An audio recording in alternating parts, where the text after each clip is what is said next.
Gang, what is going on in China? And where do these people go once they disappear? It is still mysterious because the Chinese do not have a free press, and any media person who had raised these issues, they are put in jail. Hello and welcome to the Sunday Guardian show by Joyeeta Basu. I'm Joyeeta Basu, the editor of the Sunday Guardian. Today, I have a very special guest here on the show, Professor Prof Kondapalli. He is the Dean of the School of International Studies and Professor of Chinese Studies at the Jawaharlal Nehru University. He is considered to be one of the foremost experts on China in this country, and apart from that, I think in the world as well. So, Professor Kondapalli, the first question I want to ask is about this mysterious disappearance about China's defense minister, Li Shangfu. Now, coming so soon after the disappearance of their foreign minister, Qin Gang, what is going on in China? And where do these people go once they disappear? Thank you very much, Joyeeta Basu, for inviting me for this conversation. Thank you for raising those issues.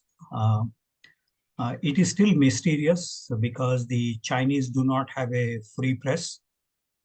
They do not have a transparency mechanism. They do not have Edward Snowden's or Julian Assange or WikiLeaks. And any media person who had raised these issues, they are put in jail. And so there is a problem in terms of the information sharing in the Chinese system.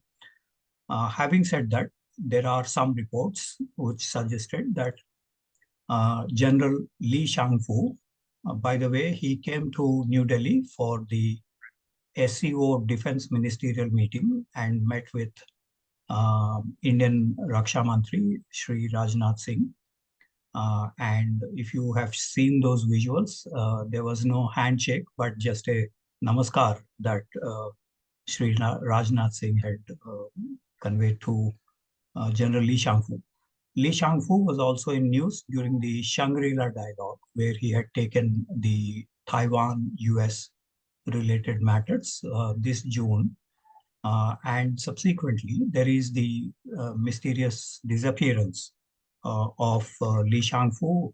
Some suggest since August 29, some suggest from September 6th. He has not been in public information. 2-3 factors may inform us about the General Li's absence. One is an explicit suggestion that his son is involved in a contract with foreigners. And as a part of the investigation, his son and General Li were being investigated right now.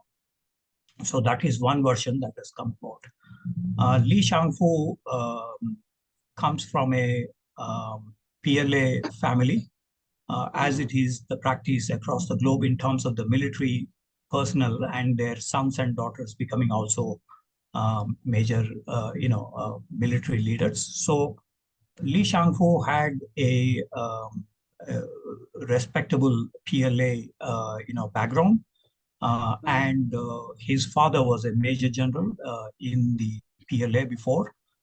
And so the investigation into Li Shangfu's case raises a lot of eyebrows because these are considered to be secure families, and they have dedicated themselves for the PLA and the Communist Party. Most of them are members of the Communist Party as well. So this has raised a lot of eyebrows on the missing of Li Shangfu. Another version that has come out is that Li Shangfu had gone to Russia several times. And since 2018, he has been under sanctions by the United States because Li Shangfu worked with the equipment department of the Central Military Commission. And so there is a concern expressed by the US in terms of the supplies that China is making to Russia. in general as part of the CATSA and other regulations of the US Congress. And he is also seen going to Russia frequently.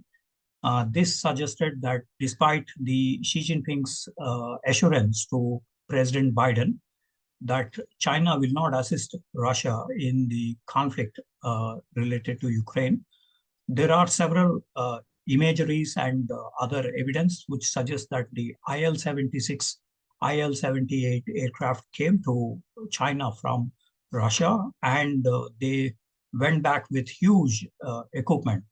One doesn't know exactly what kind of equipment that has been transferred, but this is the Americans have dished out that kind of information.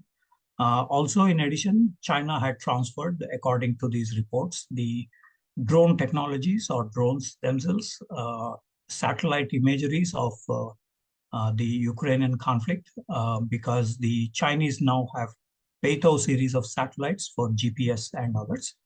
And also so this is done by a Changsha-based institution of providing satellite imageries and so on.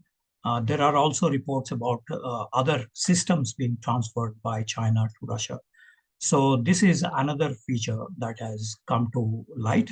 A third version that is floating around is since General Lee is associated with the Commission for Science and Technology for National Defense and equipment related matters, there is a lot of sales that PLA had made. And one of the institutions is Norinco, China North Industries Corporation. Norinco is one of the main arms of the PLA in terms of exports of arms. So there is a lot of money involved here, and so they suggest that there is some corruption involved in the sales of PLA equipment. Just for a context, while US, Russia, Europe are the largest exporters of arms, China had become the fifth largest exporter of arms in the world today, mainly for African, South American, and Asian. 40% of these go to Pakistan, actually. So there is the lucrative deals that they have conducted. And Norinco chairman, ex-chairman, all of them also been under investigation. So this suggests that General Li Shangfu had some role in some of these. And so it is clear that Li Shangfu did not visit the BRICS meeting, nor the G20 meeting, nor he attended the Southeast Asian meetings recently. So he is not visible. So obviously, when we are talking about Xi Jinping, does this also indicate some kind of weakening of Xi Jinping's grip? And if we are looking at it in context of Kim Gan, who was supposed to be close to Xi Jinping, and this defense minister was also chosen by Xi Jinping, why is it, or any of these transfers that are happening to Russia, can that take place without the knowledge of Xi Jinping? I mean, basically, I'm asking about what is exactly the likely role of Xi Jinping in all this? Qin Gang, Li Shangfu, in the arms transfer. How much is Xi Jinping personally involved? It would be incredible to think that the Central Military Commission chairman, Xi Jinping, does not have knowledge about what is happening in the PLA, because he is the chairman of the Central Military Commission and he had consolidated. Unlike Hu Jintao before, who didn't had any military role or support or upbringing or any connection. During Jiang Zemin's time, from 1989 to 2002, there was Jiang Zemin had spread his influence among the military. Those two generals, Xu Caiho and Kuo Po-chang, they were removed by Xi Jinping for corruption charges. Xu Caiho, it was rumored that his daughter got a 20 million renminbi debit card to be encashed in Hong Kong and other places. but they were targeted because they belonged to the Jiang Zemin faction at the time. So it would be incredible to think that Xi Jinping has no role in the PLA or doesn't know about the events in PLA. Definitely, he knows the events. There is some obfuscation on this front. Xi Jinping served under Kang Biao, the defense minister, during the 1980s. He was a officer, not exactly a military professional soldier, but he was under Kang Biao, the then defense minister in the 80s. So Xi Jinping had some role in the PLA from the beginning, and his father uh, also had close relations with the PLA. So it would be hard to believe that the CMC chairman does not know much about the military-related matters. That is number one. Number two, during Xi Jinping's visit to New Delhi in September 2014, Prime Minister Modi asked President Xi Jinping in the Hyderabad house about the 1,000 soldiers mobilization in Chumar and other areas in the western sector. Uh, uh, CMC Chairman Xi Jinping feigned ignorance of the incident during that time. Again, very incredible because CMC Chairman would know about the mobilization, except when a rogue general escalates, and that is a possibility in the western sector as well. Sometimes the because the Chinese have a system called Shantao Chui, meaning mountaintopism, something like the Wagner Group in China. So they do have certain autonomy at the local level, the PLA soldiers, officers, etc.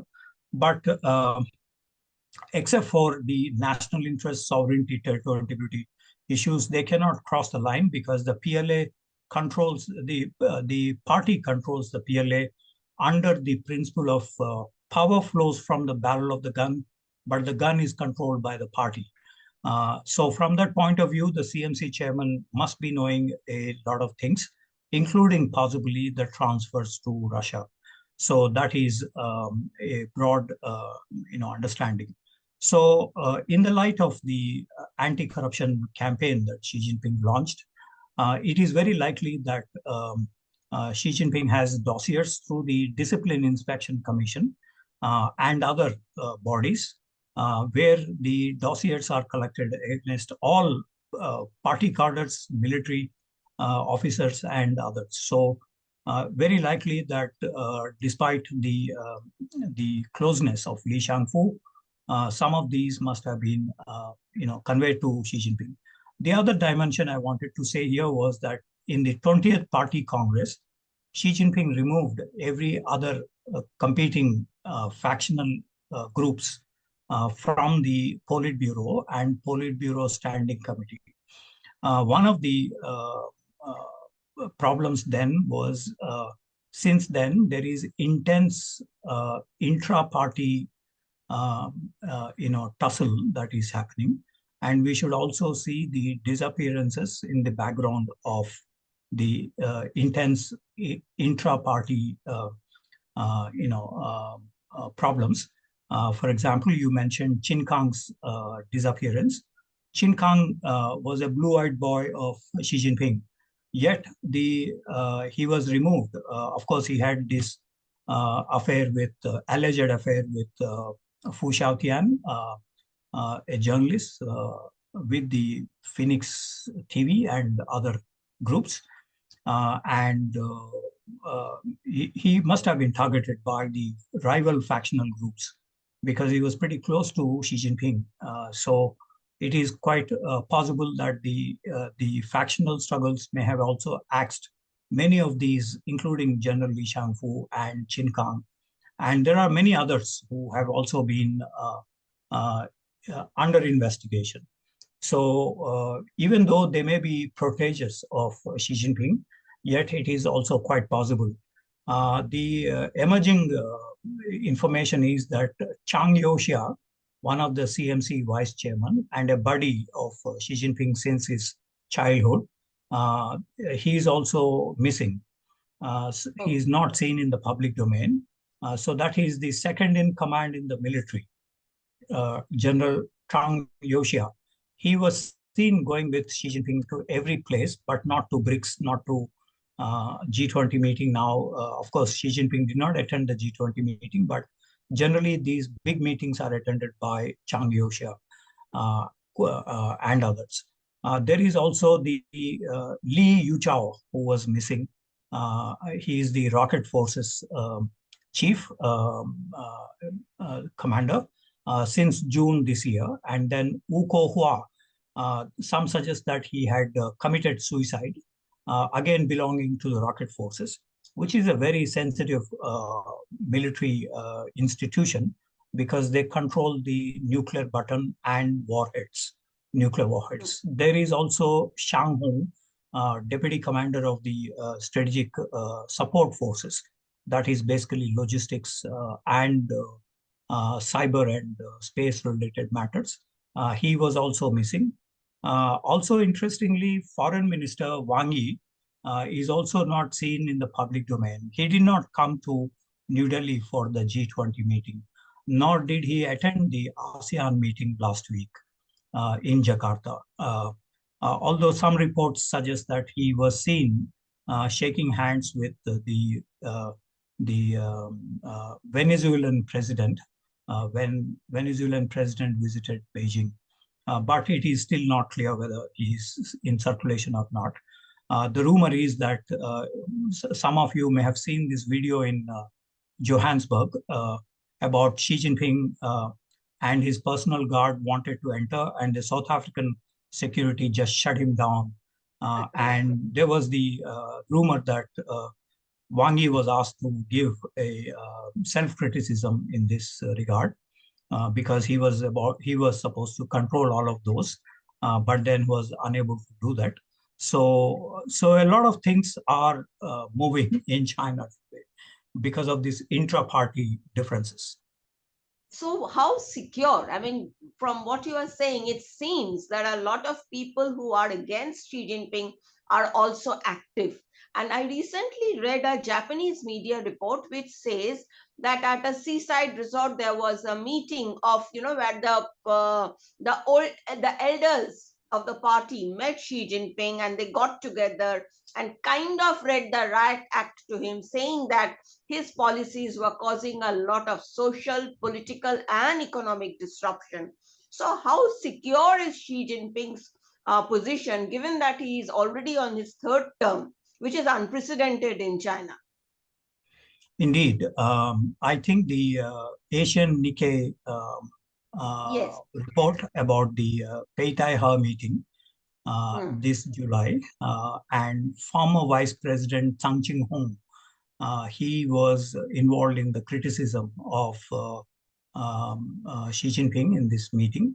Also, there are other party elders. After Chiang Zemin's death a few years ago, there is the mantle that has been shifted towards Tsang Ching-hung, who was the vice president under Chiang Zemin during that time. And incidentally, Tsang Ching-hung is closer to the Japanese because of his close association with them in terms of investments, FDI, technology, and others. So there is the elders, party elders. Party elders are not part of the Politburo or Central Hmm. Committee, but they are the advisors because of their long-standing position in the party. So Xi Jinping generally had removed many party elders. You may have seen those visuals of Hu Jintao being Yes. shunted out during the 20th Party Congress, almost lifted out of the place and you know, so it is quite possible that the Peitahe meeting was very critical because China's growth rates have fallen from 10% to 7.7% to 3% last year, 3.3%. The National People's Congress suggested to 5.5% projection this year, but due to real estate problem as well as the debts, $23 trillion of local debt That is quite a huge amount in terms of the debt to GDP ratio in China, more than what exists across the globe. So this is a major concern. Unemployment is 21%, some say 46%.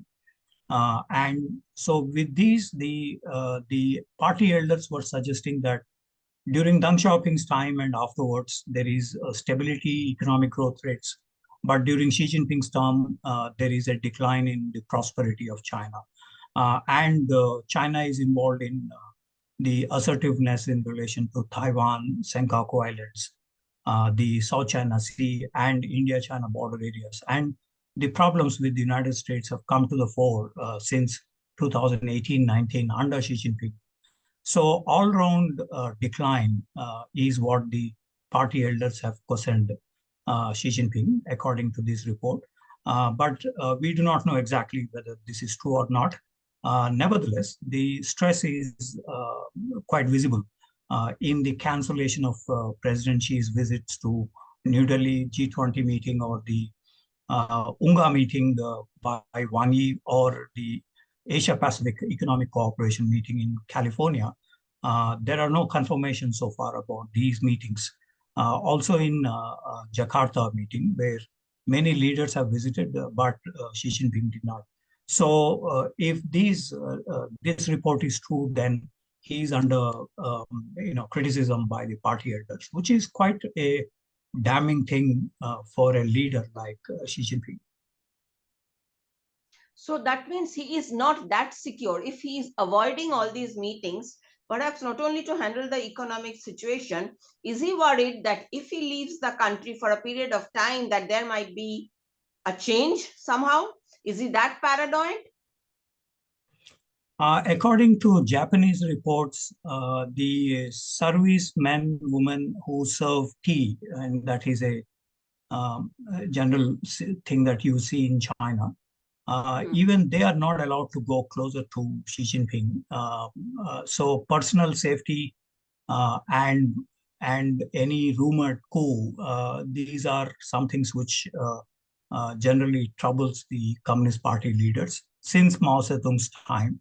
And although we don't have much information about these, in the visuals on Hu Jintao during the 20th Party Congress, the person who ushered Hu Jintao out is also part of the Xi Jinping's bodyguards.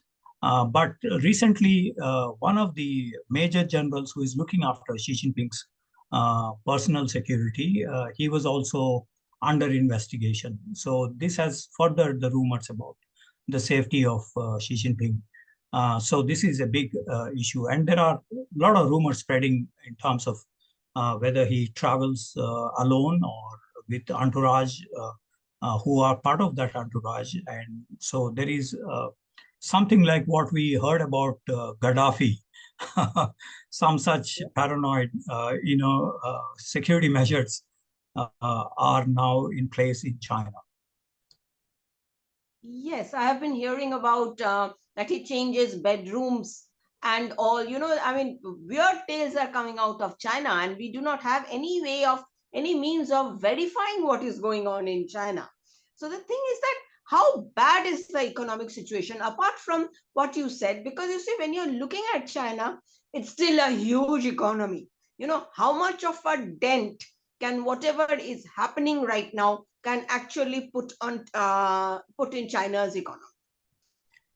It's true that the Chinese GDP is $19.6 trillion. So even if they are growing at 3% or even 2%, they are adding hundreds of billions of dollars for the base that is $19 trillion. So there is the cushion factor with the GDP so high. However, there are also the issues of food security, issues of energy security, fertilizers, and others. Xi Jinping, after coming back from Johannesburg, he went to Heilongjiang, the northeastern region, which is the rice bowl or the food bowl of China. And he asked for the food production to be increased with the party secretaries in the province and the local level officials. So this is one which suggests that food security is going to be a major issue for China. And there is also the suggestion here in these speeches in Heilongjiang that 20% cut in salaries across the board. So if that is true, then it's going to pinch the Chinese more because the inflation is really affecting the food prices. There is also as we discussed, the unemployment. Today, the joke in China is that many young people would like to go and stay with their parents because they're all unemployed and they go back to the villages and stay. And so there is instead of the younger people looking after their aged family members, parents especially, now it is the reverse trend. The families have to take care of the younger people because of the unemployment that is increasing. So it is the cumulative factors that are affecting the economic growth rates. As you know, there is the US-China decoupling process.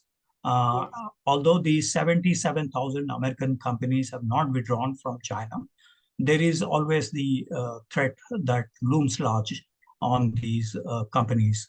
Likewise, there are 87,000 Japanese companies in China.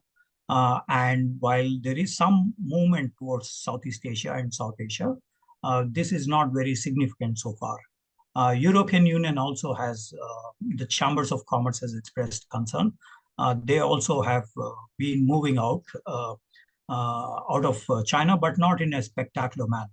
So these trends suggest to the larger business sentiment that affects the FDI flow or others.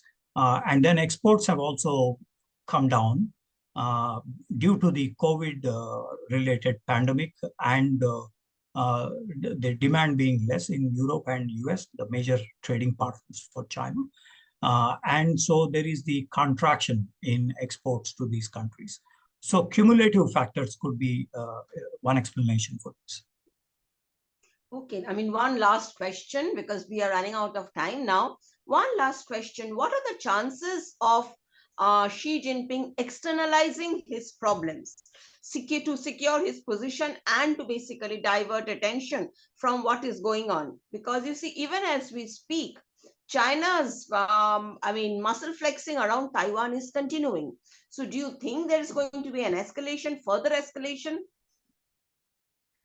In general, when leaders are threatened with the domestic, problems, they try to diversify and distract by launching, external, conflicts.